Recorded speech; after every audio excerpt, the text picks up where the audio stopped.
Hello ସାଙ୍ଗମାନେ, ଜୟ ଜଗନ୍ନାଥ। ତ ଆଜିର ଭିଡ଼ିଓରେ ଦେଖନ୍ତୁ କି ଯେମିତିକି ଆମର ଧଳା ଚୁଟି ଆଉ ତ ପୁରାପୁରି କଳା କରିପାରିବା ଆଉ ମୂଳରୁ ମଜବୁତ ଷ୍ଟ୍ରଙ୍ଗ କରିପାରିବା। ଯେମିତିକି ଦେଖନ୍ତୁ ଜମା ବି ଚୁଟି ଝଡ଼ିବନି।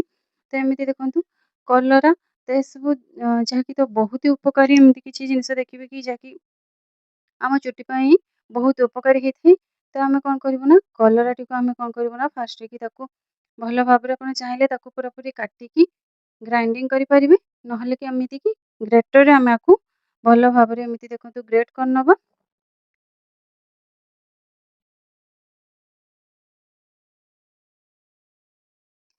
ତ ଏମିତିରେ କି ଆମେ ଯେତେବେଳେ ବି ଆକୁ ପୁରାପୁରି ଭଲ ଭାବରେ କି ତ ଗ୍ରେଟ୍ କରିନେବା। ଦେଖନ୍ତୁ ଯେତିକି ବି ଏମିତି ଦରକାର ଅଛି ତ ତାକୁ ସବୁଗୁଡ଼ିକୁ ଆମେ ଏମିତିକି ତ ପୁରାପୁରି ଗ୍ରେଟ୍ କରିନେବା। ତ ତାକୁ ଆମକୁ ଏମିତିରେ କି କରିସାରିଲା ପରେ ଯାହାକି ଘରୋଇ ଜିନିଷରେ କୌଣସି ବି ଜିନିଷ ଆମକୁ ମିକ୍ସ କରିବାର ନାହିଁ, ଯାହାକି ବହୁତ ହି ଆମ ଚୁଟି ପାଇଁ ବହୁତ ହି ଭଲ। ତ ଏମିତି ଦେଖନ୍ତୁ ଯେତିକି ବି ଦରକାର ଅଛି ଆମେ ସେତିକି ଏମିତି ବାହାର କରିନେଲେ, ବାହାର କରିନେଇ ସାରିଲା ପରେ କି ତ ତାପରେ କି ଆମେ ଆକୁ କ'ଣ କରିବୁ ନା ତ ଦେଖନ୍ତୁ ଆକୁ ସବୁଗୁଡ଼ିକୁ ଏମିତି ବାହାର କରିସାରିଲା ପରେ କି ତାର ଜୁସ୍‌କୁ ଯେମିତିକି ତାର ରସଗୁଡ଼ିକୁ କଲରାର ରସଗୁଡ଼ିକୁ ଆମେ ସବୁଗୁଡ଼ିକୁ ଏମିତିକି ତ ବାହାର କରିନେବାର ଅଛି। ତ ଦେଖନ୍ତୁ ହାତରେ ଏମିତିକି ତ ବାହାର କରିଦେବା ଦ୍ୱାରା କି ସେ ବହୁତ ହି ବଢ଼ିଆ ଭାବରେ କି ତାର କଲରାର ରସକୁ ସବୁକିଛି ଆମେ ଏମିତିକି ତାକୁ ଭଲ ଭାବରେ କି ବାହାର କରିନେବା। ତ ବାହାର କରିସାରିଲା ପରେ ଦେଖନ୍ତୁ ତ ଏମିତିରେ କି ଏତିକିରେ ଆମେ ବାହାର କରିନେଲେ। ଯଦି ଚାହିଁବେ ଆପଣଙ୍କର ଅଧିକ ତ ଅଧିକ ଚୁଟି ଆମକୁ ଲଗେଇବା ପାଇଁ ପଡ଼ିବ। ତାହେଲେ କି ଅଧିକ ଆମେ ବାହାର କରିପାରିବା। ତାପରେ କି ଆମେ ଏଇଥିରେ କ'ଣ ମିକ୍ସ କରିବା ତ ଦେଖନ୍ତୁ କି ତ ଏତିକି ତ ଆମେ କଲରାର ରସକୁ ବାହାର କରିନେଲେ। ବାହାର କରିସାରିଲା ପରେ କି ତ ଆମର ଦେଖନ୍ତୁ ତ ଏଲୋଭେରା ଜେଲ୍ ତ ତାକୁ ନେଇଯିବା। ତ ଆପଣ ଚାହିଁଲେ ଏମିତିକି ଘରୋଇ ଯେମିତିକି ଏଲୋଭେରା ଆମେ ଘରେ ଲଗେଇଥାଉ। ତ ସେଇଥିରେ ବାହାର କଲେ କ'ଣ ହବ ନା ସେଗୁଡ଼ିକ ଟିକେ ଭଲସେ ମିକ୍ସ ହବନି। ତ ଏମିତିକି ଆମେ ଜେଲ୍‌ଟିକୁ ଏଲୋଭେରା ଜେଲ୍‌କୁ ପକେଇ ନେବା। ତ ଭଲ ଭାବରେ ତାକୁ ଆମେ ମିକ୍ସ କରିନେବା। ତ ଦେଖନ୍ତୁ ଏଠି ଭଲସେ ଆମେ ତାକୁ ଭଲ ଭାବରେ ତାକୁ ତ ଏଇ ଦୁଇଟି ଜିନିଷରେ ଆମେ ଭଲ ଭାବରେ ମିକ୍ସ କରିବା।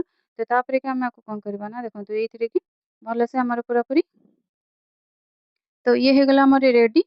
ତ ଆପରେ ଆମେ ଆକୁ କ'ଣ କରିବା ନା ଆମେ ଭଲରେ ସେ ମିକ୍ସ କଲା ପରେ କି ଆମେ ଆକୁ ଗୋଟେ ସାଇଡ୍ କରିନେବା। ତ ତାପରେ ଦେଖନ୍ତୁ ନେକ୍ସଟ ଆମକୁ କ'ଣ କରିବାର ଅଛି। ତ ଯାହାକି ଆମକୁ ଆପଣ ପୂର୍ବ ଭିଡ଼ିଓରେ ଦେଖିଥିବେ ସବୁ ଆମକୁ ମୋର କେମିତିକି ଚୁଟିକୁ ଆମେ କଳା କରିଥାଏ। ତ ସେଇ ଟାଇପ୍‌ରେ ଆପଣ ଯାଇକି ଚେକ୍ କରିପାରିବେ।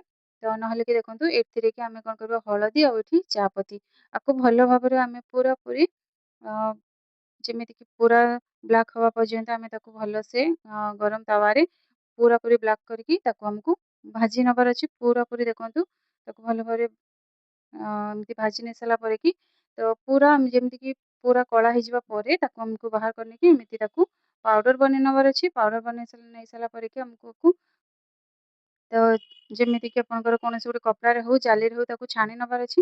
ତାକୁ ମୁଁ ଦେଖନ୍ତୁ ପୁରାପୁରି ଭାଜି ନେଇ ସାରିଲା ପରେ ତାକୁ ଏମିତିକି ପାଉଡର ବନେଇ ନେଲି।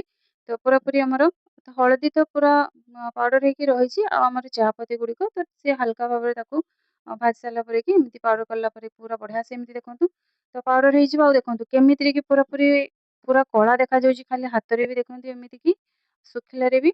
ତ ଆମେ ଆକୁ କ'ଣ କରିବୁ ନା ତ ଇଏ ତ ଆମର ହେଇଗଲା ରେଡି। ତ ଆକୁ ଆମକୁ କ'ଣ କରିବାକୁ ହବ ନା ତ ଯେମିତିକି ଆପଣଙ୍କର ତେଲ ଆପଣଙ୍କର ନଡ଼ିଆ ତେଲ ହଉ, ସୋରିଷ ତେଲ ହଉ, ଯେକୌଣସି ବି ଏମିତି ତେଲକୁ ଦେଇପାରିବେ। ତାପରେ ଆମେ କ'ଣ କରିବା ନା ତାକୁ ଭଲ ଭାବରେ ଏମିତିକି ମିକ୍ସ କରିନେବା। ତ ତାପରେ କି ତ ଯଦି କି ଟିକେ କମ୍ ଲାଗୁଛି ତାହେଲେ କି ଆଉ ଟିକେ ଆମେ ଦେଇଦେବା ଭଲ ଭାବରେ। ତ ଆଉ ଟିକେ ତେଲ ଦେଇ ସାରିଲା ପରେ ତାକୁ ମିକ୍ସ କରିନେବା। ଦେଖନ୍ତୁ ଆଉ ଟିକେ ଶୁଖିଲା ଟାଇପ୍‌ର ଲାଗୁଛି। ତ ଆଉ ଟିକେ ହାଲକା ଭାବରେ ଆମେ ଦେଇ ସାରିଲା ପରେ କି ତାକୁ ମିକ୍ସ କରିକି ଆମେ ରଖିନେବା। ଏମିତି ପାଉଡରକୁ ବନେଇକି ଆପଣ ରଖିପାରିବେ। ତ ଏଇ ଦେଖନ୍ତୁ